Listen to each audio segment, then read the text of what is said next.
Porque muita gente, eu vejo, quer falar assim, eu quero comprar um apartamento, um estúdiozinho. É sempre assim, né?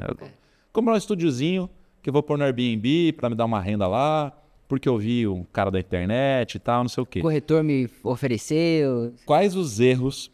Porque eu acho que mais importante do que entender o que tem que fazer é primeiro entender o que que é erro. As cagadas, né? Vamos entender as cagadas para não fazer isso e aí aumenta a chance de acertar. Então o que que você vê que mais grita, assim, que é o erro mais comum? Cara, na minha opinião, assim, o erro mais comum é.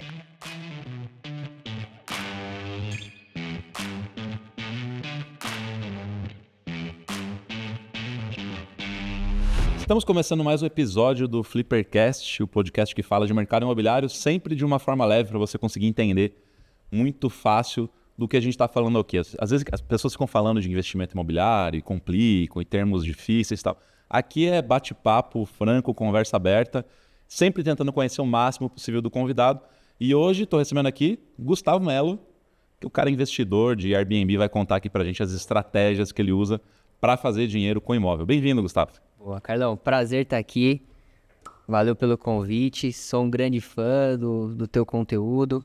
E, cara, como o Carlos falou, papo leve, né? A gente vai falar house flipping, Airbnb, não tem como ser mais tranquilo do que isso, né? Como juntar as duas estratégias, tudo isso, né? O pessoal fica assim, house flipping sempre é para vender. Não, algumas pessoas também usam estratégia de aluguel, principalmente Airbnb. Por isso que eu te trouxe aqui para entender qual é aí que é as tuas estratégias para monetizar o máximo possível esses Airbnbs. Mas como você já sabe, aqui a gente sempre começa primeiro conhecendo o convidado, porque às vezes o pessoal te segue lá, né, no Instagram, como que é Renda com Gustavo, É né? isso aí, arroba renda com Gustavo. @renda com Gustavo, quem não acompanha lá. Só que lá você fica vendo, né, ó, coisa mais séria, imóveis, às vezes até vê um pouquinho de dia a dia e tal, mas não sabe muito bem quem que é o Gustavo. Então conta aí pra gente, né, você é um cara novo pra caramba, qual foi a sua trajetória, o que que te levou a cair nesse mundo de Airbnb?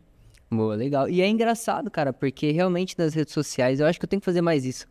Postar mais, assim, sobre a minha vida mesmo. Eu acabo falando muito sobre Airbnb, porque o pessoal que me segue gosta, mas eu não conto muito do meu pessoal, então eu acho que eu vou falar bastante coisa aqui que ninguém sabe, inclusive.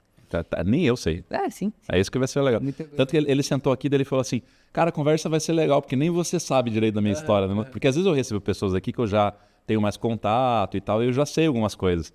O do Gustavo eu realmente não sei nada, vou descobrir junto com você. Então conta um pouquinho aí ó, a sua trajetória, da onde você é, o que você se formou, pra gente conhecer. boa. Cara, eu sou aqui de São Paulo mesmo, tenho 28 anos. E, cara, a minha história, assim, até eu parar no Airbnb, no mercado imobiliário mesmo, que foi algo que eu nunca pensei quando eu era criança. Eu tinha outros sonhos, outras ideias do que era a vida adulta, né? Quando a gente é adolescente, a gente sonha com A gente não sabe nada do que a gente quer. nada da vida. E o mais curioso é que a gente precisa escolher o que vai fazer da vida no momento que a gente não sabe de nada. Com 16, 17 anos, você tem que escolher o que você vai fazer. É. E aí, algumas coisas hoje, refletindo sobre como eu fui parar no Airbnb, assim, algumas coisas, algumas paixões da minha vida me levaram para esse mercado. Algumas delas, a moto. Eu não sei se você sabia disso, mas eu tenho uma história com a moto, assim, de infância. Eu ganhei minha primeira moto, eu tinha 6 anos de idade. Meu pai era 6 meses de idade. Meu pai era tão fissurado, assim, em moto, que eu tava na barriga da minha mãe, ele já tava pensando quais motinhos ele ia me dar pra que quando eu fosse criança e já conseguisse andar. Saiu da rodinha da bicicleta, ele já tava me empurrando na moto. E aí, eu tenho uma história com o skate também, que eu vi o Rafa veio há pouco tempo aqui, eu sei que ele tem essa história também. Eu morei fora por conta do skate o tempo, vou contar. Por onde? Morei na Califórnia. Vai falando. E, inclusive, lá foi o meu primeiro contato com o Airbnb, porque na época que eu morava lá, foi quando tava surgindo. Meados ali de 2015, 2016, então, claro, eles fundaram a empresa antes, mas o Airbnb virou uma plataforma mesmo e começou a ser mais divulgado, ter mais investimento em marketing, mais ou menos ali naquele período. E aí eu já tive algumas experiências lá, na época, na Califórnia mesmo. Mas enfim, tive toda essa história com a moto. O meu pai, ele sempre foi motociclista, ele foi de motoclube, ele teve loja de moto, né, por muito tempo. E ele já viajou o Brasil todo de moto. Todos os estados do Brasil, ele já passou de moto em algumas viagens diferentes. E aí, quando eu virei adolescente, assim, eu já tava um pouquinho maior e conseguia viajar com ele, né, sem passar muito perrengue. Ele começou a me levar para muita viagem. E naquela época não tinha muito, não existia o Airbnb. a locação por temporada era muito no boca a boca, né? Você via uma casa na praia, a plaquinha lá. Eu lembro que você tinha que... vou alugar uma casa na praia. Tinha que achar uma imobiliária que tinha casa, ou ficar vendo os telefones e tal. E aí sempre tinha aquele risco de, putz, será que é golpe? Tinha, cara. Na época eu acho que não tinha nem o Facebook ainda, né? Talvez nem o Orkut. Então, depois surgiu o Facebook, aí você achava, né? Ali, cara, na praia e tal. E aí e o meu pai sempre teve um gosto assim mais... Ele sempre foi um pouco mais aventureiro. Então, eu nunca viajei com ele em ficar hotel tradicional, assim. Ele sempre tentava encontrar alguma pousada que tinha alguma coisa diferente. Ele, por ser de motoclube, ele tinha muito amigo que morava em praias, perto das sedes de motoclube do Brasil todo e tal. Então, a gente viajava muito. Nessa época, ele já viajava mais de carro comigo, não de moto, porque eu ainda era mais jovem, criança, assim, né? E a gente viajava muito pra sítio de amigos, tal, conhecendo ali as cidades que ele já tinha amigo do motoclube. E eu tive umas experiências de viagem, assim, mais diferentes, de não ser tão tradicional, de ficar em hotel, em pousada e tal. Então eu percebi que desde a infância eu comecei a desenvolver esse gosto, assim, por o que ia virar o Airbnb hoje, né? E aí eu tive essa experiência do skate também, então quando eu fiquei um pouco mais velho, eu foquei mais no skate, mas eu sempre soube que eu não queria levar aquilo como carreira. Então eu morei fora, quando eu terminei a escola, assim, mais ou menos 17 anos, eu tinha alguns patrocínios de skate. Aí eu morei na Califórnia, mas eu fui pra lá com o objetivo de estudar. Falei, vou tentar fazer a faculdade lá, vou aprimorar o inglês, na época eu já falava inglês. E daí eu fui, né, foquei no skate, mas sempre como objetivo secundário. Tenho a oportunidade por conta Não chegou a ser profissional? Não. Tinha alguns patrocínios, foi amador, competi. O meu estilo de skate era o de ladeira, então eu andava mais, não tanto na pista de skate. E, cara, nesse período eu estudei lá, eu comecei a fazer administração lá na Califórnia, e daí eu tive um primeiro contato com o Airbnb lá. Eu morava, na época eu tinha 17 para 18 anos, eu lembro que até quando eu fui, meu pai teve que me emancipar. Eu acabei de terminar a escola e já tive essa oportunidade e dei um jeito e fui, né? E aí o meu colega de quarto, né, eu morava com um amigo que era mais velho que eu, então ele tinha um apartamento alugado, e ele sublocava já na época. Então ele colocou no Airbnb na época, bem no início ali, quando ele surgiu. Ele recebia muita gente de fora, porque ele trabalhava do skate, então tinha muito brasileiro que ia lá, alugava uma semaninha o quarto na casa dele, então fazia o que a gente chamou hoje de reserva direta, né? E ele já começou a colocar no Airbnb na época também. Então eu conheci desde os primórdios, assim, do Airbnb. Naquela época eu não fui anfitrião ainda. Fui trabalhar com isso só depois que eu voltei pro Brasil de fato. E ainda demorou mais alguns anos depois que eu voltei. Então a tua experiência era mais de ver isso funcionando. Não tanto de estar envolvido na operação. Até, assim, eu entendi como funcionou lá na época, porque você sabe como é que surgiu a história? Como é que o Airbnb surgiu? Qual foi a história? Eu já ouvi essa história um dia, mas sabe aquela coisa que um dia você soube como era e aí depois nunca mais ouviu falar e aí você fica, como é que era mesmo? Então o Airbnb pra mim tá assim. Como é que surgiu? Foi assim, o Brian Chesky, né, que é um dos fundadores, junto com alguns colegas ali da faculdade, eles teriam um evento que, se não me engano, foi em São Francisco, onde eles faziam faculdade, lá na Califórnia. E esse evento trouxe tanta demanda para os hotéis da cidade que esgotaram os quartos. Isso mesmo. E aí eles, na época, um estudava tecnologia, outro não sei exatamente o que e tal, e eles falaram, pô, vamos subir um site aqui, colocar uns colchões de ar em um dos quartos do nosso apartamento. Cara, a gente aluga ali, dá pra colocar umas 4, 5 pessoas num quarto com colchão de ar e a gente faz um troquinho aqui, aproveita esse evento, né? E aí foi assim que surgiu. Depois eles alugaram todos os colchões que eles colocaram através desse site e aí surgiu a ideia do Por isso que é negócio, né? Air Bed and Breakfast. Porque Bed and Breakfast é a pousada, né, nos Estados Unidos. Essa do colchão de ar, isso eu não sabia. Que aí o nome ficou até hoje. Air Bed and Breakfast. Eu não sei exatamente, preciso investigar se o nome desde o início era Air Bed and Breakfast. Mas o nome vem dessa ideia do colchão de ar. E nos Estados Unidos eles têm essa coisa do colchão de ar, né? Você vai lá no Walmart. Eu morei na Califórnia também. Quando eu tinha 19 para 20 anos, fui fazer esse intercâmbio work and travel, né? Trabalhar em hotel e tal. E aí, por 3 meses, a gente ficava no próprio hospedagem do hotel, que eles colocavam a gente. Aí eu resolvi pegar um visto de estudante e ficar mais o resto do ano pra estudar inglês. Falei, já que eu tô aqui, deixa eu melhorar e ficar com inglês bom pra caramba, né? Sim. Ficar fluente. E aí a gente continuou trabalhando e depois no supermercado e tal, tinha mais uns brasileiros comigo. E a gente foi dividir uma casa pra alugar. A gente pegou uma casa que tinha 2 quartos. A gente colocou 4 colchões de ar, se não me engano, até 4 ou 5, até, eu nem lembro mais, em cada quarto. Então, o quarto era só colchão de ar. Senão você tinha que andar entre os colchões, assim. E, cara, ele dormia lá, porque o aluguel era caro pra caramba. Sim. Então, sei lá, $3 mil, só que Custo de vida. para os brasileiros lá ganhando o salário de mercado e tal, $3 mil, a gente fala, caramba, é muito dinheiro, vamos dividir na galera, isso aqui é temporário, paciência e tal. Então eu fiquei um bom tempo dormindo em colchão de ar também na Califórnia. Curioso, cara. Não tem nenhuma dor nas costas até hoje aí, não. Não, agora é só da idade mesmo. Mas cara. Também já dormi muito porque uma das viagens que eu fazia com meu pai, daí voltando naquela história de como que de onde surgiu esse gosto por... Inclusive, o que eu mais gosto hoje é de trabalhar com acomodações um pouco menos tradicionais, né? Óbvio, tem apartamento normal também, eu investi um agora com o Victor aqui em São Paulo, enfim. Mas eu gosto muito mais do Airbnb de experiência do que simples acomodação, né, pra dormir.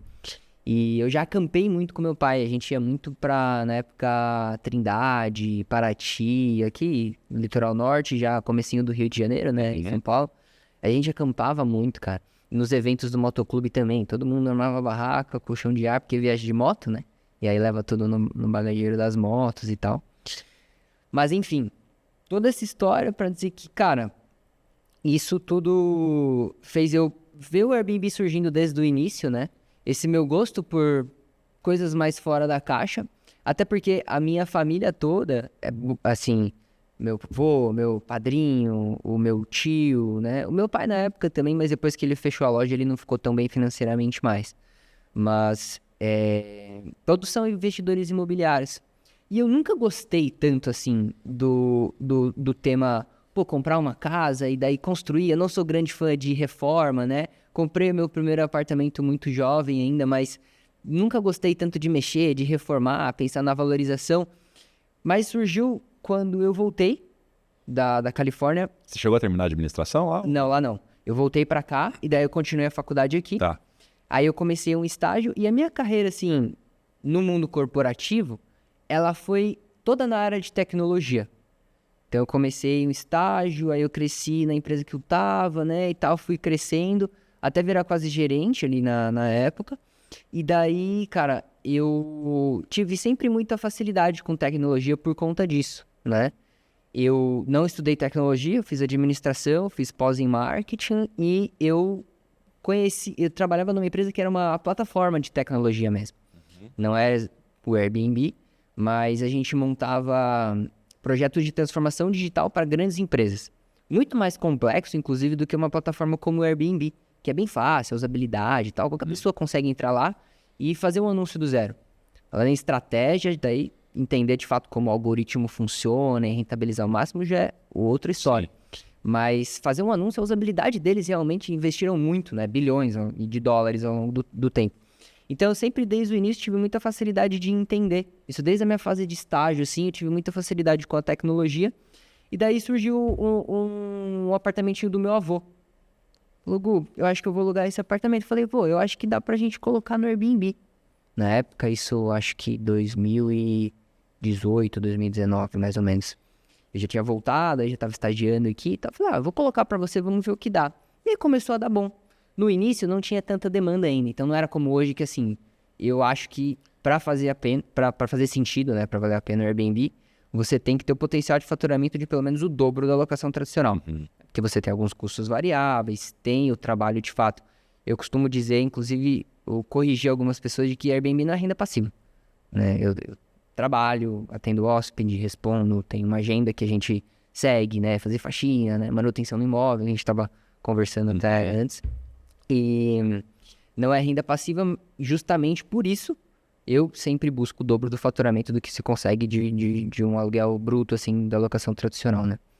E aí, cara, começou esse negócio do Airbnb, eu continuei na minha carreira no mundo corporativo, na empresa que eu trabalhava, normal, até que, cara, foram surgindo tantas oportunidades, assim, daqui a pouco alguém sabia que eu conhecia do negócio e tal, e, pô, tem um na praia. Não quer fazer pra mim? Beleza. Tem um apartamento aqui também, no mesmo prédio que eu tava administrando pro meu avô. Não quer... Aí você acaba... E todo mundo que eu vi crescer assim, de administração de Airbnb, cresceu mais ou menos nesse sentido. Até que eu até deixei de morar no apartamento por um tempo que eu moro hoje para fazer Airbnb também nele. E daí morei em Florianópolis. Isso tem mais ou menos um ano, assim, que eu voltei e morei em Florianópolis numa casa que eu aluguei enquanto eu tava alugando meu apartamento aqui pelo Airbnb. E aí tem os chalés hoje também, eu comprei uns 2 chalés lá, um deles com o Vitor, e aí a gente tem outros imóveis também. No final das contas, as coisas foram crescendo, cara, e eu nem tinha pensado nisso. E hoje eu nem me vejo tanto assim, fazendo outra coisa, a não ser administrando os Airbnbs de fato, porque, cara, tenho tanta flexibilidade, até mesmo quando eu trabalhava na empresa de tecnologia, eu trabalhava home office e tal, super tranquilo. Mas hoje eu vou trabalhar a hora que eu quero, né? Claro que eu tenho uma agenda para cumprir ali com os hóspedes, mas não me demanda estar lá presencialmente. Isso muita gente pergunta, né? Como é que é? Como é que você administra? Tem umas estratégias para isso. Uhum. Mas, cara, eu caí no Airbnb assim, a vida me levou, curiosamente, né? Eu nunca trabalhei numa empresa do ramo imobiliário. Eu destrinchei a plataforma mesmo, eu sou fissurado em entender, cara, o que eu faço Como otimizar anúncio, como no algoritmo. ganhos. Cara, e eu acho isso muito legal, porque hoje, inclusive, tem vários softwares que a gente usa para analisar antes de você fazer o projeto, né? Isso, Até preço, tudo, né? preço. Fica monitorando, falando, ó, Demanda. baixa o preço porque amanhã tem tal coisa, tem... eu acho que a tendência, tudo no mercado hoje é usar muito inteligência artificial e tal, e provavelmente esses softwares devem usar muito disso, né? Tem. De mapear mercado, fazer essa leitura, ver valor e tal.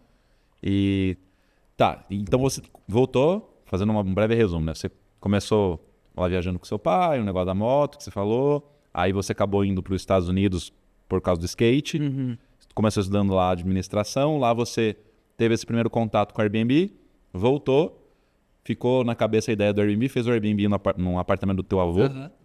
E aí qual foi o segundo imóvel que você... Quando que você falou assim, eu vou expandir isso e vou... Porque, por que eu pergunto? O que eu quero saber, né? Quando eu comecei a comprar imóvel para reformar e revender, eu também comecei um primeiro meio para ver, vamos ver o que dá, eu sei fazer reforma, esse apartamento aqui está desvalorizado, eu sei que eu não vou perder dinheiro porque vai valer, né? Tem um valor em cima, eu sei que dá para vender por mais, eu tinha feito um estudo de mercado e tal. Vou fazer um primeiro. Fiz, deu certo, só que no primeiro a gente sabe que tem um tanto de sorte, né? Porque tem várias coisas que talvez você olha para trás e fala assim, nossa, como é que deu certo aquilo? Porque você não sabe o que funciona, o que não funciona, quais as estratégias, como que você... A partir do primeiro que dá certo, aí vai de você falar assim, opa, deixa eu entender o que funcionou, o que não funcionou, para melhorar num segundo. Sim. E aí cada um que você vai fazendo, você vai sempre melhorando e entendendo, e até que você chega num processo. Então você fez esse primeiro do seu avô. O que te levou a ir para um segundo? Foi essa vontade de, cara, isso aqui dá uma renda legal. Eu acho que eu posso fazer mais um. Ou você falou que começaram a te procurar, né? Você faz aqui para mim também e tal. Você disse que hoje você tem alguns que são próprios e alguns que você administra. Como que foi acontecendo isso? Porque o primeiro era do teu avô, o segundo também foi para alguém. Quando que você começou com o imóvel próprio? E justamente, e esse tema do erro, no meu caso foi mais tranquilo até, porque quando eu errava no de alguém, né? Eu não tinha comprado um próprio ainda. Então eu comecei com esse do meu avô, que a gente fez esse teste e tal. Ficou mais ou menos por um ano ali, depois ele resolveu vender, porque ele compra muito pra vender. Meu avô faz house flipping desde 1970. Ele adora. Por isso que eu falo, eu não inventei. Fala assim, mas quando é que você inventou? Eu não inventei isso, as pessoas fazem isso a vida inteira. As pessoas só não sabiam muito bem o que estavam fazendo, né? Sim. Fala assim, eu acho que tá barato, vou vender mais caro. Porque é óbvio, né? Sim. Só que como que você metrifica isso para você sempre acertar? Esse que é o ponto. E o ponto ele sem a metodologia, ele erra até hoje. Vira e mexe, tá quebrando a cabeça e cai da laje, adora, sobe em escada. Meu avô, cara, é uma figura. Até hoje ele tem 75, acho que é. E tá lá com os imóveis, mexendo. Ele bate laje, ele derruba a parede, sobe sozinho nos telhados. Cara, a gente morre de medo. Mas aí o segundo foi um imóvel da família também, na praia. Casa de praia que, a família não usava, tal, mas não sei o quê, pouca gente vai. Vamos testar. E aí, começou aos poucos, né, claro. Na época, quando eu comecei, ainda não tinha tanto recurso, tanto sistema como tem hoje. que nem o que a gente estava comentando do preço, né? Hoje a gente lê qual que tem um sistema que usa um pouco de cálculo e um pouco de inteligência artificial para ler qual que é a demanda daquele dia específico e precificar de acordo com a demanda daquele dia específico para você conseguir alugar, mesmo que seja na praia, mesmo que seja numa região turística, mas consiga alugar. Porque, né, onde muita gente erra, né? O anfitrião, sem experiência, ele vai lá, coloca o imóvel no Airbnb, de qualquer jeito, daquele jeitão, o anúncio é muito bem feito. E aí ele fala, pô, eu acho que vale uns R$1.000 a diária aqui do meu apartamento na praia. Quando que ele vai alugar por esses R$1.000 a diária? No ano novo. Aí chega janeiro, fevereiro, depois do carnaval, ele... Pô, não A aluga. pessoa não entende a flutuação que tem. É igual hotel. Exatamente. Você vai reservar um hotel, você chega lá, R$300. Daqui a pouco você vai lá no mesmo hotel e fala assim, mas por que tá 1.000? Tem um show, tem alguma coisa, tal, aumentou a demanda, o preço subiu. A tarifa, né? Enfim, o Booking ainda chama de tarifa, né? O Airbnb já fala o preço da diária, enfim. E aí não tinha tanto recurso na época, realmente foi, cara, para tentar pagar as contas da casa ali, da praia da família. E aí, cara, sempre foi surgindo tudo assim. Ah, no mesmo prédio que eu administrava o do meu avô. Aí alguém da família mais extensa, pô, tem uma da praia lá nossa também, você não quer fazer? E aí, cara, foi crescendo mais ou menos assim. Hoje, tem muita gente que me chama até por conta da rede social para administrar. Pô, você não cuida pra mim e tal? Qual que é a minha estratégia, né? Como eu já consegui ao longo do tempo juntar mais capital, comprar os meus próprios imóveis, né? Eu tenho meu apartamento aqui em São Paulo também. Eu tenho os chalés. Aí tem um que eu comprei em sociedade com o Vitor, que a gente posta bastante, né? Para as pessoas verem, porque ali eu falo mais resultados e tal. Aí eu tenho, por exemplo, na praia, que eu administro aí para terceiros, né? Tudo assim, amigo da família, conhecido e tal. É uma cobertura diferente pro mar. Tem os apartamentos mais de alto padrão em Ubatuba. Aí, ao longo do tempo, eu entendi que, como as coisas foram evoluindo, eu entendi que, fazendo a gestão para outras pessoas, e aí a gente pode até entrar nesse mérito, porque tem muita gente que não entende como funciona isso, que é o tema de você ganhar dinheiro com o Airbnb sem ter um imóvel, né? Eu posso explicar um pouco melhor como funciona. Mas a gente, para esses que administra para terceiros, recebe comissão pelas reservas. Então, é o meu tempo, né? Eu tenho que entender se aquele imóvel vai pagar o meu tempo. Por isso que hoje eu não administro, assim, imóveis que, não por faturamento e não financeiramente falando, mas que não trazem o retorno que eu espero que eu possa investir o meu tempo na administração e ele ser bem pago por isso, né? Senão, eu prefiro guardar espaço na minha agenda para eu administrar um próximo imóvel que eu vou comprar. Eu tenho a meta de todos os anos continuar comprando imóveis e... Vamos pegar como exemplo esse desse chalé aí, que esse aí tem números que é bizarro. Eu tava vendo os números, até falando com o Vitor, ele mostrou. E como é que é? Qual foi o investimento nesse chalé e quanto que ele dá de retorno? Porque eu achei assim, falar, meu Deus. E aí é muito na estratégia da experiência que você fala, né? Esse mês, eu, inclusive, ainda não postei, mas esse mês foi o recorde de faturamento lá, desde que a gente comprou, eu e o Vitor, foi o recorde. Mas é um chalézinho assim, cara. Custou R$110.000, a gente investiu mais R$7.000 nele, e a compra, ela foi relativamente arriscada, porque era em um lugar que não podia fazer Airbnb, não podia alugar. Ele não fica em um condomínio, é dentro de um camping. E ele é administrado por uma empresa que as regras de condomínio, né, não se aplicam exatamente nesse espaço, porque ele é o espaço de uma empresa que concede justamente ali o terreno, você não compra o terreno, só pra gente ter o chalé lá. Se você quiser, inclusive, comprar um trailer e deixar lá, armar uma barraca e deixar lá, eles te disponibilizam o espaço. Hoje, o lugar evoluiu a ponto de todas as casas serem, de fato, casas de madeira. Cidade que é mesmo? Em Atibaia. Interior de São Paulo. E não era permitida a alocação por temporada lá, não podia alugar, só quem era proprietário podia usar. E eu convenci a administração do camping e a gente começou a alugar. Eu vi que tinha bastante chalé para venda lá. Esse que a gente comprou realmente foi uma oportunidade. O valor de avaliação dele ali era em torno de 180 a 200 mil reais, se fizessem algumas melhorias e tal. E a gente comprou por 110, porque a dona precisava vender, a gente fez a proposta, ela aceitou. E aí, a gente ia fazer o house flipping. O Vitor, inclusive, queria, porque ele odiou o chalé. Ele é um chalézinho bem feinho, assim, sabe? É super simples o negócio. Mas eu já enxergava a demanda que tinha ali na região por conta da estrutura que tem lá. Dentro desse camping tem piscina, sauna, campo, quadra e tal. Então é muito legal para a família, né? Eu já desde o início sabia que não seria aquele chalé topo da montanha que você ia cobrar 5 mil reais no final de semana, que nem a gente vê bastante por aí, mas que tinha um grande potencial de alugar bastante para pessoas. Até pelo valor, né? 110 mil. Sim. E aí o Vitor falou, cara, beleza, O Vitor é o Vitor Oliveira. Quem não sabe é o Vitor. Que é o Leilão com o Vitor. Boa. O cara nem veio no podcast e ganhou a propaganda. Exato. Como se ele precisasse, né?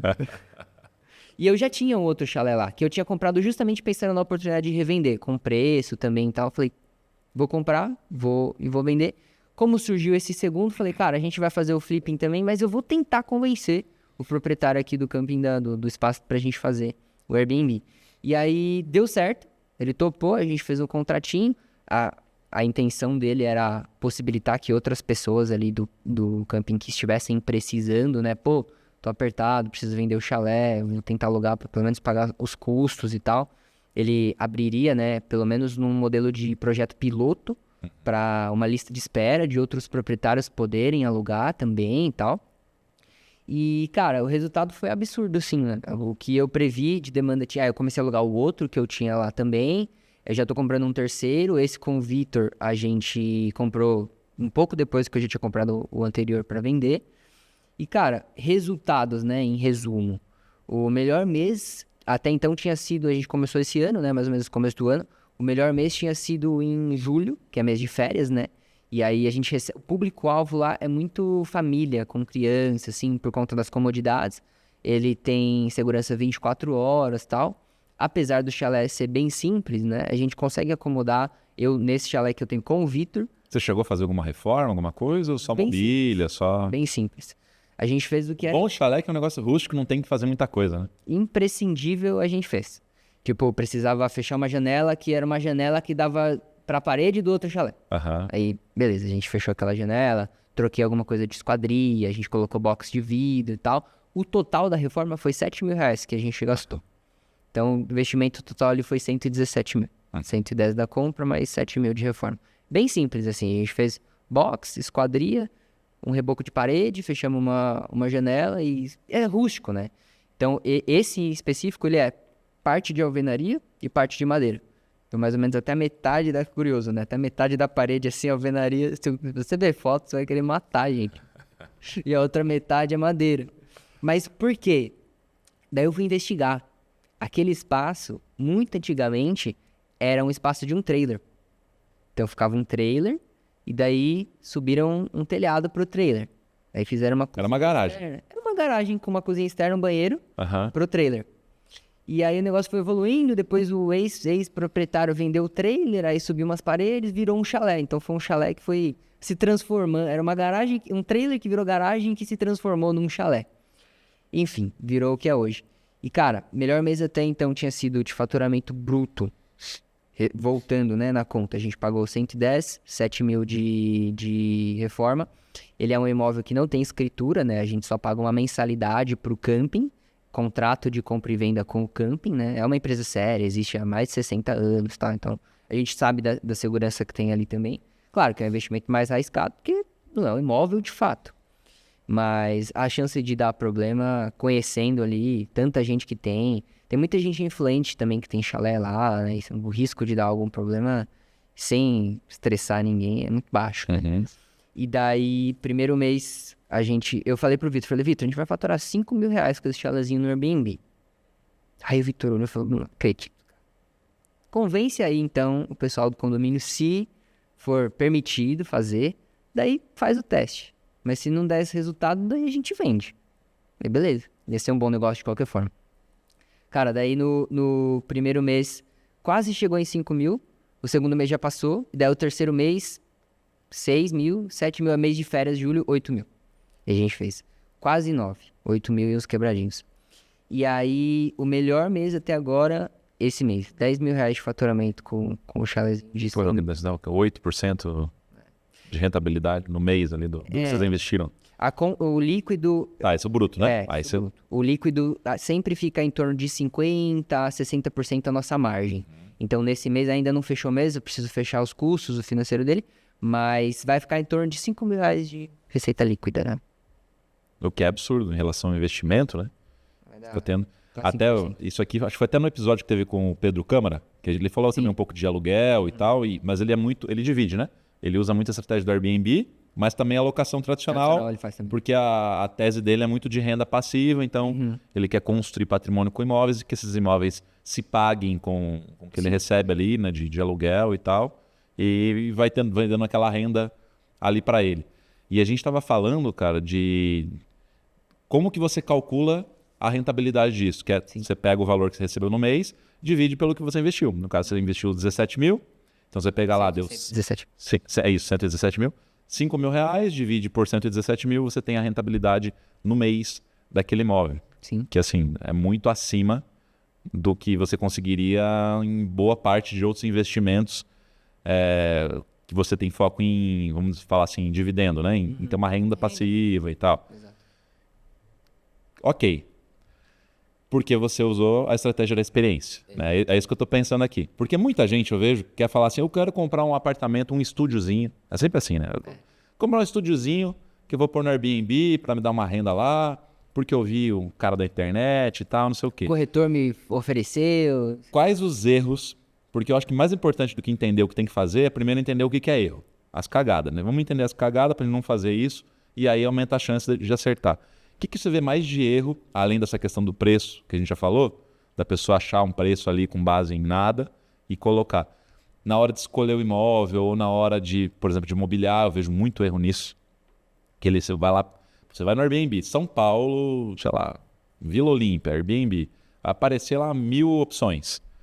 Tudo igualzinho, né? Aquelas painel sem graça, com aquela cadeirinha M's lá, né? Que já tá tudo mole, com os parafusos soltos. Aquela mesinha redondinha, né? Tudo igual, assim, tudo igual. Você fica assim, cara, e a galera tá brigando por preço. É. Aí eu, como arquiteto, eu fico olhando e falando assim, cara, se o cara fizesse, sei lá, investisse 5 mil a mais para fazer algo um pouquinho mais bem acabado, mais bonito, não tão básico, o cara alugaria, se destacaria para alugar mais e até por um valor maior. Então, esse tipo de coisa que eu tô falando, assim, o que você percebe que as pessoas, quando estão começando, acabam errando muito, ou quando você vê anúncio de outros, você olha e julga, porque eu sei que a gente adora julgar as coisas que os outros estão fazendo. Você, nossa, olha esse negócio que o cara fez. Então, o que você vê que mais grita, assim, que é o erro mais comum? Cara, na minha opinião, assim, o erro mais comum é anúncio mal feito. Porque o imóvel tá numa ponta, a pessoa tá na outra, o hóspede tá na outra ponta. A única forma que o hóspede tem de tomar a decisão é através do anúncio. Então, pode ser o imóvel mais lindo do mundo, feito pelo melhor arquiteto. Cara, se o anúncio não for bem feito, e aí eu não tô falando só de foto profissional, eu não tô falando só de uma descrição bem feita, tô falando do todo. Porque tem vários parâmetros que você configura, tudo que tem no imóvel você precisa cadastrar, porque daí você aparece em mais buscas.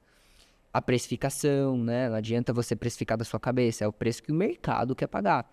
Então, para resumir em um tema só, o anúncio mal feito.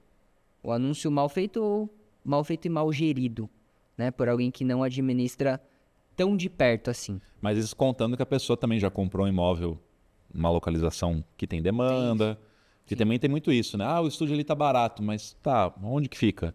Tem demanda ali? Esses dias eu vi lá em Curitiba até os caras construindo um predinho de estúdios e eles têm até uma placa falando que o foco é para Airbnb, locação e tal. Só que é num lugar que eu tava olhando e falei assim, quem vem para Curitiba e fica aqui? Não faz sentido nenhum. Só que alguém olhou e falou, vamos subir um predinho para a gente rentabilizar, vamos fazer estúdio menor e fazer isso aí para locação. Pode ser que dê certo? Pode ser. Mas eu já achei questionável. Então, escolher locação também, né? A localização também é muito importante. Não adianta você falar assim, vou comprar um estúdio que isso aqui funciona no Airbnb. Aonde que tá? Porque se comprar um imóvel que vai ter, sei lá, 20%, 30% de locação, o resto tá vazio, a conta não fecha, né? É. E aí tem um racional que eu uso que é assim, quanto mais tradicional é o imóvel, mais impacto a localização tem no resultado que você pode ter com ele.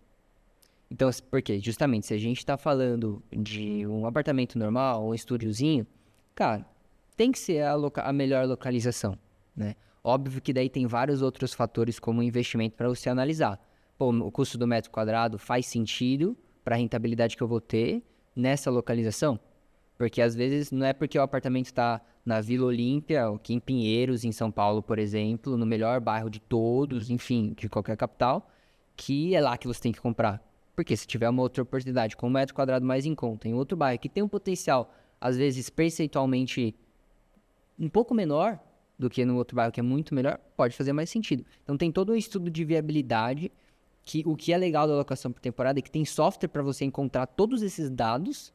Não é que nem antigamente no boca a boca o corretor falou, fulano tá alugando aqui nessa região por X por mês e tal. Software que mostra o valor de diária, esse tipo de coisa. É. Tem um software que eu utilizo, eu vou deixar aí pro pessoal que assistir o podcast, é o AirDNA. É um que você, cara, é bem prático de usar. Eu não uso só esse, mas é tão simples quanto colocar o endereço completo ali do imóvel e ele te cospe já um potencial de faturamento naquela região. Ele já analisa o preço médio de diária, taxa de ocupação ali, mais ou menos, do pessoal, né? Que é quantidade, em percentual, a quantidade de dias do mês que normalmente as pessoas conseguem alugar naquela região, do mês cheio. E qual que é o potencial de faturamento bruto no ano. Claro que não é só colocar ali e confiar nesses dados, né? Tem Sim. muito mais análise. Esses dados sempre levam muito em conta médias, né? E é aquela coisa, toda média é burra. Exato. Então vai de você também sentar a bunda na cadeira e analisar, pesquisar um pouco, olhar. É a mesma coisa que eu falo quando você vê esses índices de preço de metro quadrado por região. É umas coisas, qual é o metro quadrado no Itaim? R$10.000 o metro quadrado. Tá, mas o que está nessa conta? Que tipo de imóvel? Tudo. Bota tudo lá. Então tem alto padrão, um quarto, 4 quartos, antigo, novo. Não faz sentido. Sim. Porque você precisa analisar o produto que você tem, né? Não a média. Por isso que essas médias eu sempre desconsidero. Você pode até às vezes usar como algum parâmetro, mas entendendo que precisa fazer uma análise em cima. Eu acho que... Mas talvez esses softwares aí você deve conseguir fazer alguns filtros também, não? Normalmente nas versões pagas, sim. Tá, daí você consegue Você consegue. ser mais preciso nessa precificação. Você consegue entrar. Aí tem um outro que eu utilizo tanto para o preço quanto para essas análises, que aí na análise você consegue filtrar super bem. Assim, porque o que acontece? Essa média, toda a média é burra, e essa é mais ainda, porque a maior parte dos anfitriões do Airbnb não sabe o que estão fazendo, só largou o imóvel lá e E aí ele pega um monte de gente que está fazendo besteira e usa como referência. abandonado lá. Então, daí você consegue filtrar, por exemplo, só anúncios que têm acima de X% de ocupação, ou seja, anfitriões que realmente fazem um trabalho profissional, ou que têm certos níveis de comodidades, né? Daí não adianta você ficar comparando, o meu apartamento tem uma jacuzzi, um ar-condicionado em todos os quartos, né? A melhor cama king em todos os quartos, você está comparando com um que é bem inferior, né? Então você consegue filtrar nesse nível de detalhe. Normalmente é por aí que eu aprofundo a análise. E também no próprio Airbnb, né? Que é uma forma muito simples de você se destacar da concorrência. Uma das coisas que muitos erram, inclusive, que eu falei do anúncio, é nisso. Não cadastrar tudo que tem no imóvel e você, às vezes, perder concorrência justamente perder para a concorrência justamente por um anúncio mais mal feito. Na hora do filtro ali, né? O cara quer um imóvel que tem uma banheira ou, sei lá. E aí... E isso não é só no Airbnb, tá? Sim. Isso eu vejo também no anúncio. Por isso que uma das dicas que eu dou quando eu estou buscando imóvel para comprar, desvalorizado, eu vou lá nos portais, né, tipo Zap Imóvel, sei lá. E aí você tem também uma infinidade de filtros. Inclusive assim, se tem churrasqueira, se tem academia na área comum, se tem... E tem gente que erra justamente por querer filtrar tudo isso. Só que acontece, o cara que fez anúncio, às vezes não colocou. E tem. Tá, eu quero só imóvel que tem churrasqueira. Daí você marca churrasqueira. Aí às vezes tem um que tem a churrasqueira, só que a pessoa quando fez anúncio não colocou que tem. E aí você exclui e nem vê aquele imóvel porque o anúncio lá tá mal feito. Então, eu gosto, como eu estou procurando, claro que aí vai dar mais trabalho porque vem muito mais coisa, mas colocar um filtro mais aberto e aí você vai um a um tentando entender o que tem, o que não tem, o que... Mas anúncio errado eu acho que é padrão para todo o mercado pelo jeito, então, porque imóvel para comprar é a mesma coisa. E aí você falou de experiência. E eu tenho visto umas pessoas fazendo coisas tipo, o apartamento com a decoração do apartamento do Friends, do seriado. Eu acho legal. Apartamento do Big Bang Theory, apartamento do... O que você acha dessas estratégias, assim? Porque tem muito aquele conceito do Nossa, mas aí não fica às vezes uma coisa muito cansativa, muito... O cara vai ficar 2, 3 dias, vai embora, e ele quer ter experiência. Sim. E você às vezes consegue cobrar mais e ter o imóvel quase que 100% locado, justamente porque você desperta o desejo do... Cara, olha que apartamento legal, olha que diferente, eu quero ficar lá. Sim. Cara, a gente chama dos temáticos, né? Eu acho super legal, porque é uma forma, é um investimento mais arriscado, né? Eu vi um que os caras fizeram na Colômbia esses dias, dos Simpsons. Imagina, o cara pintou o apartamento inteiro, todo colorido, igualzinho a casa dos Simpsons, até o sofá, a sala, tudo igualzinho. Imagina se esse cara resolve mudar o projeto, né, a trabalheira que ele não tem e o investimento que ele vai ter que fazer. Que é possível, ele pode depois mudar, e beleza. Mas eu acho muito legal porque é uma das formas de você se destacar da concorrência. Tem que tomar um certo cuidado com o Airbnb temático. Eu nunca vi nenhum ainda, Pretende? mas eu sim, tem algumas ideias aí. Não vamos falar o tema para ninguém fazer e roubar. Isso. O Vitor já saiu explanando na aula ao vivo e tal, mas enfim. A gente tem algumas ideias. Mas o ponto do Airbnb temático, na minha opinião, é cuidado com o tema. Você não pode nichar muito. Só porque eu sou proprietário e eu gosto muito de Friends, eu vou fazer um do Friends, mas As pessoas gostam, né? É estudo de demanda. será? E é um estudo de demanda difícil de fazer. Esse dos Simpsons eu até fiquei pensando, pô, será que eles fizeram um estudo? E aí eu pesquisei e tal, Simpsons tá entre os desenhos mais assistidos, que tem mais episódios, mais temporadas da história, né? Então, talvez faça sentido. Agora, se aluga a esse ponto, eu não sei. Eu sei que eu analisei já o calendário deles e parece ter uma boa ocupação. Média de diária em relação à concorrência de imóveis próximos que não são temáticos, 2, 3 vezes mais caro. Então, tem um potencial. É sempre aquela relação risco-retorno, né? O cara tá investindo em algo que... Você falou ali de ganho bruto. Né? Deu o exemplo lá do chalé e Atibaia e tal. No cálculo para chegar nesse valor líquido, até para quem está querendo fazer uma análise, mesmo que às vezes conta de padeiro ali, né? Aquela, no guardanapo ali bota uns valorzinhos para entender e tal. Você falou que o software pode te dar uma ideia de quanto você pode ter de receita com aquele imóvel, valor de compra, tal, a pessoa consegue pesquisar e tentar achar. Sim. E quais são as despesas que você tem ali que vai diminuir desse lucro bruto para você ter o líquido no final? Boa. Esse bruto que eu comentei é uma coisa que muita gente pergunta, inclusive. Ele tá incluso as faxinas, tá? O hóspede paga aquela taxinha de limpeza lá do Airbnb. Eu trabalho nesse modelo, tem anfitrião que não cobra, deixei embutido no preço da diária e tal. Mas eu cobro. Então, esse bruto que eu comentei, por exemplo, tá incluso o valor da faxina. Então, você tem que considerar qual o custo que você vai ter com faxinas por mês. E aí depende muito da rotatividade do imóvel, né? Se você pega reservas mais curtas, reservas maiores. Tem algumas estratégias até de coisas que você coloca no imóvel para incentivar reservas mais longas. A gente estava dando exemplo, você estava comentando há pouco, da secadora. É uma delas. Mas, enfim, custo de faxina, imposto de renda, né?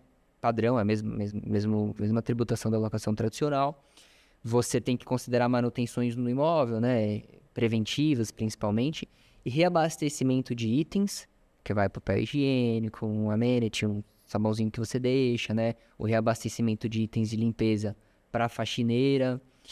Se for em condomínio, daí o condomínio, né? PTU, enfim, aí o resto é padrão. A diferença principalmente é faxina e reabastecimento. Quantos por cento mais ou menos você desconta assim?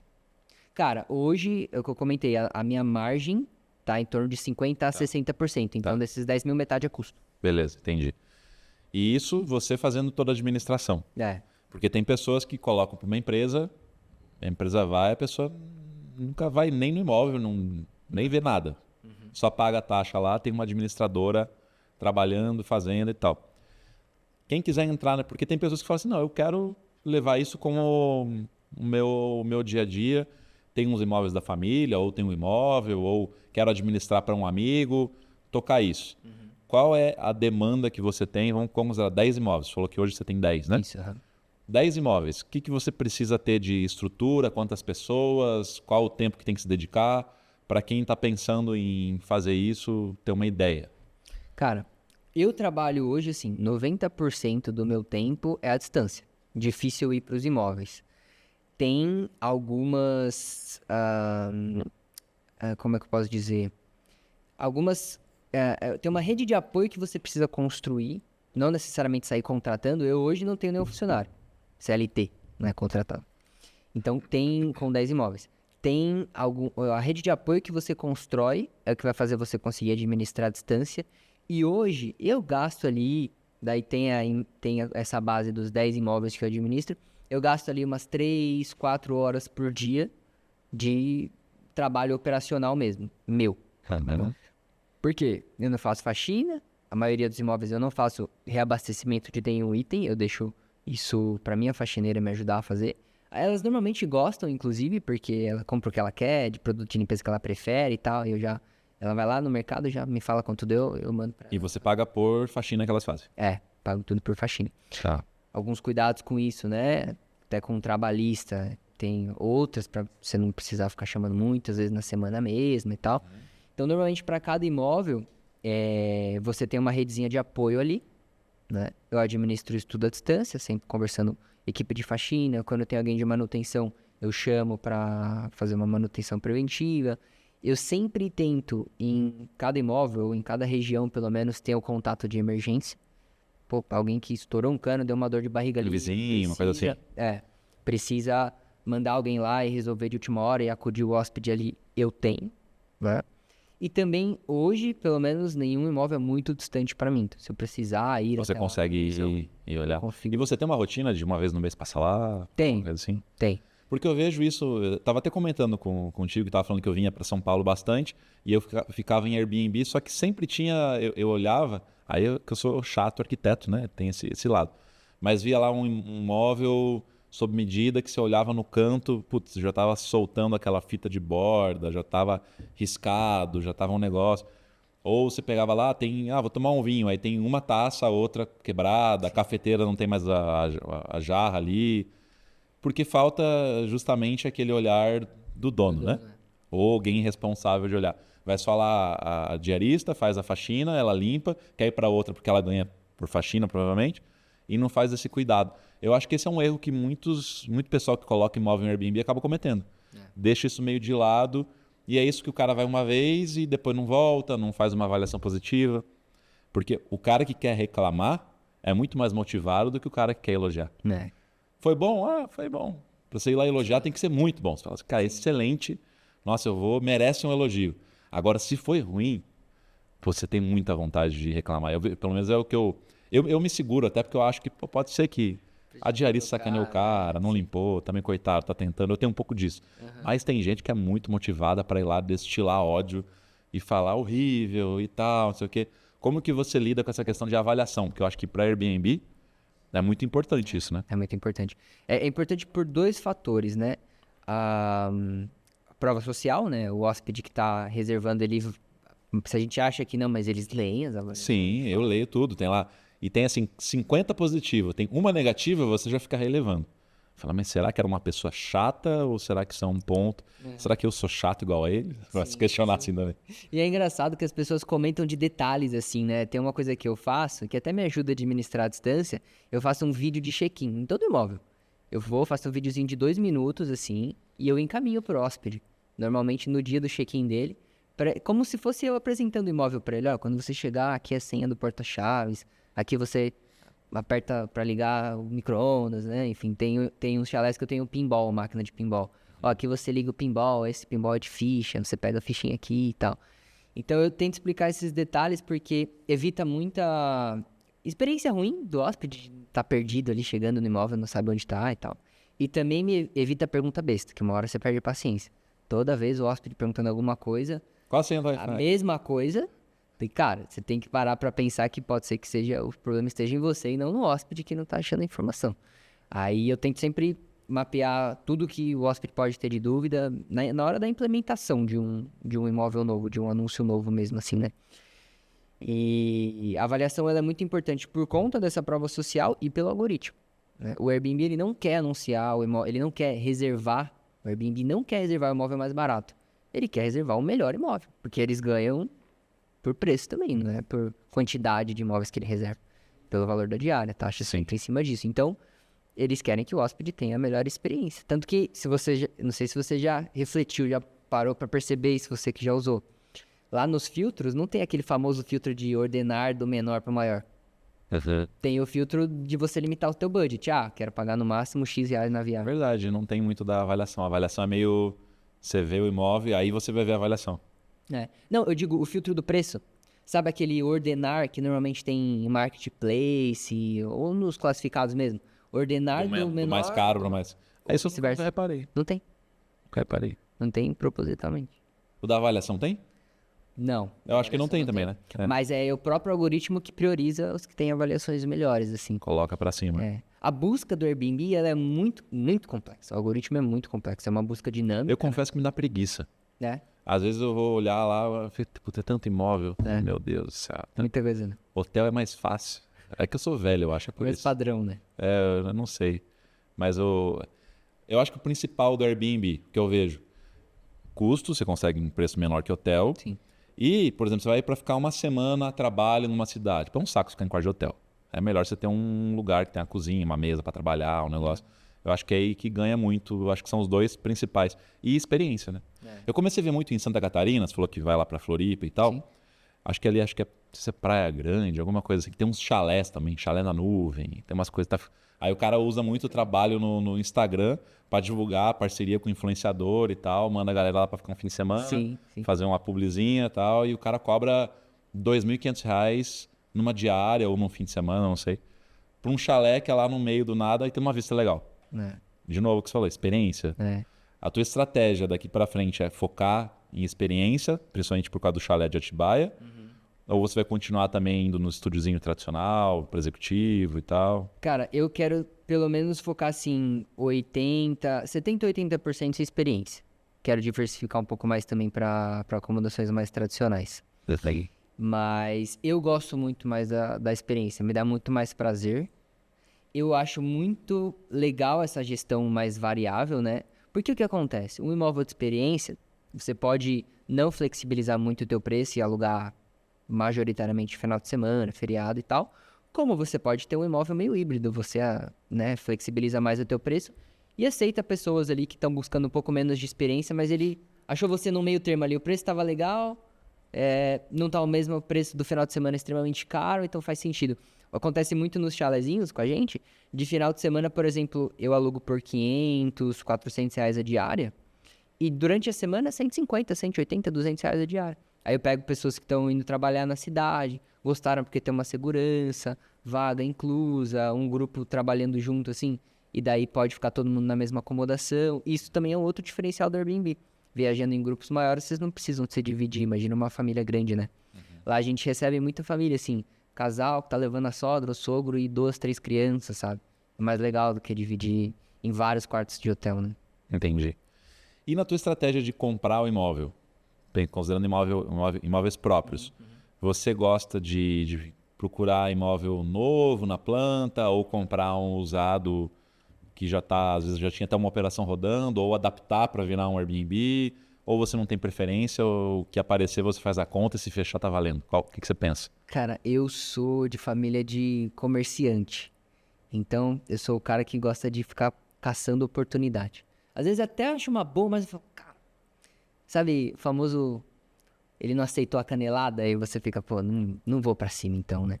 Então, eu gosto muito de encontrar oportunidade. Eu sou o cara do classificado, do marketplace também, que fica ali, quando eu coloco uma ideia na cabeça, eu fico querendo achar sempre a melhor oportunidade.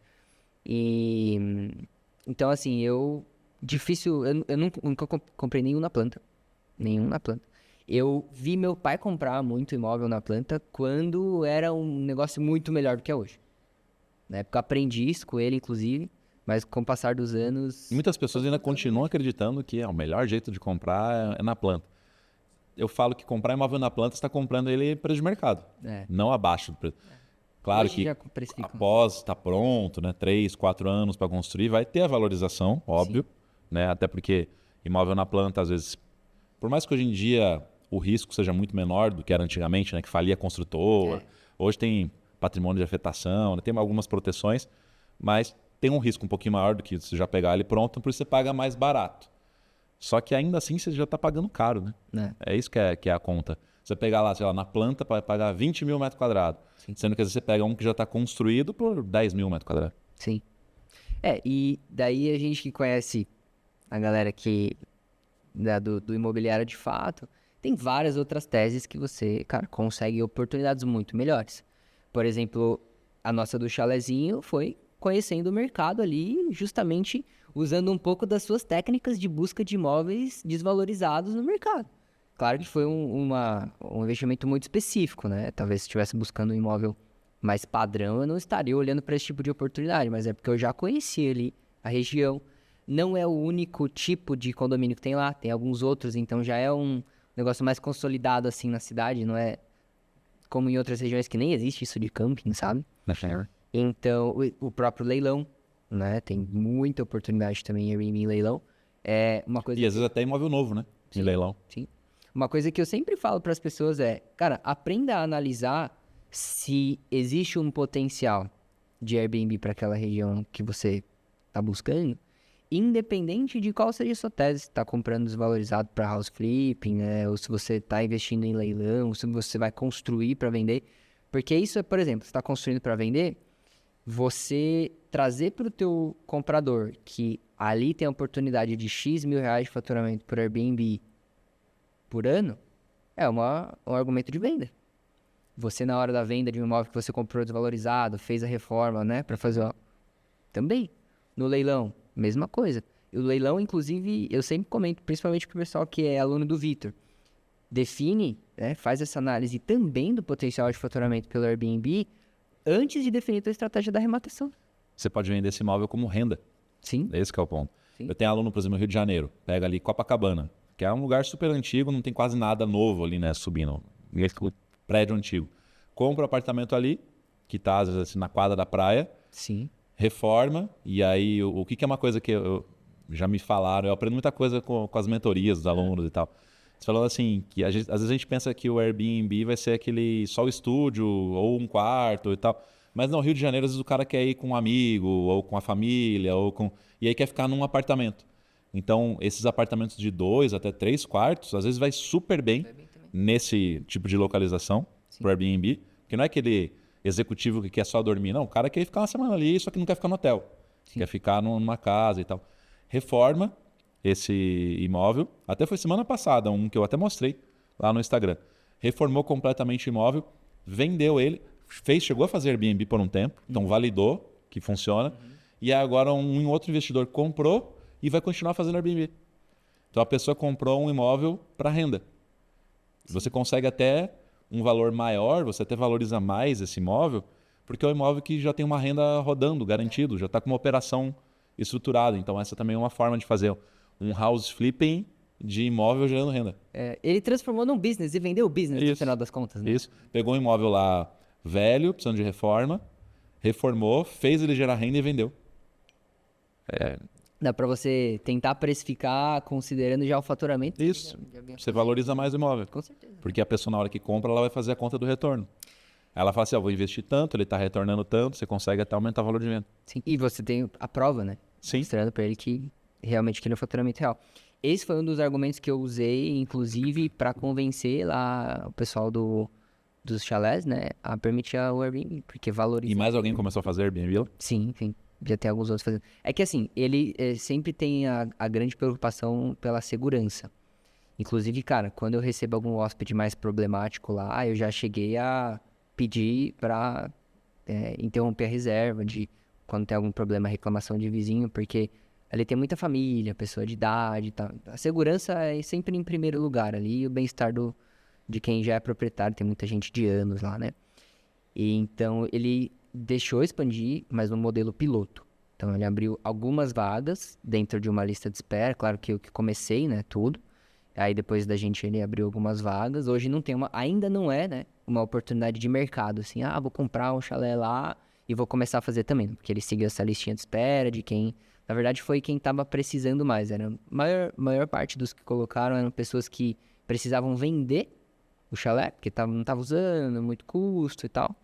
E na tentativa de ajudá-los a não precisar, por exemplo, e esse tirar ponto, o domínio do bolso. Esse ponto de não poder, tem muito, até teve recentemente aí, acho que talvez já faz um ano, que o tempo passa também, que a gente vai se perdendo, que rolou uma discussão, até que foi para a justiça, de um prédio se não me engano, em Porto Alegre, que eles queriam proibir Airbnb, que estavam fazendo e tal. Aí entrou esse papo de vai proibir Airbnb no Brasil, não vai, porque algumas cidades é proibido ou tem certas limitações. Nova York, por exemplo, você não pode, eu acho que alugar o imóvel se você não estiver dentro do imóvel enquanto está alugando. Eu acho que é a restrição que eles colocaram. Tem umas restrições. É um negócio assim. Então, tem que tirar as licenças. muito por lobby de hotel, né? O hotel também não quer perder esse mercado e faz esses lobbies para dificultar e tal. E tem muito essa questão também da segurança do prédio. Imagina, você vai comprar um imóvel num prédio lá que tem de pessoas, sei lá, de famílias, não de rotação de pessoas alugando, e de repente você faz um Airbnb ali que cada dia tem uma pessoa diferente que você não vê, que você não conhece,